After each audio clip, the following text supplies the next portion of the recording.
Welcome to this video, guys. Let's see how we can remove the background of an image. So I have this image here.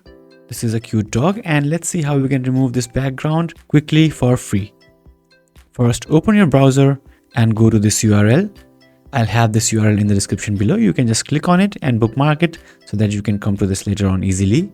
Now click on upload image and go to wherever you have your image. Select it, and in just a few seconds this image will be processed and the background will be gone. So as you can see, the background is now removed. One good thing in this is you can change the background color, so I can just set it to black or brown or do whatever I want with this. All right, so once you are happy, or if you don't want any color, you just want the background gone, just click on this first icon here and just click on download, and this image will be downloaded. So let's download this.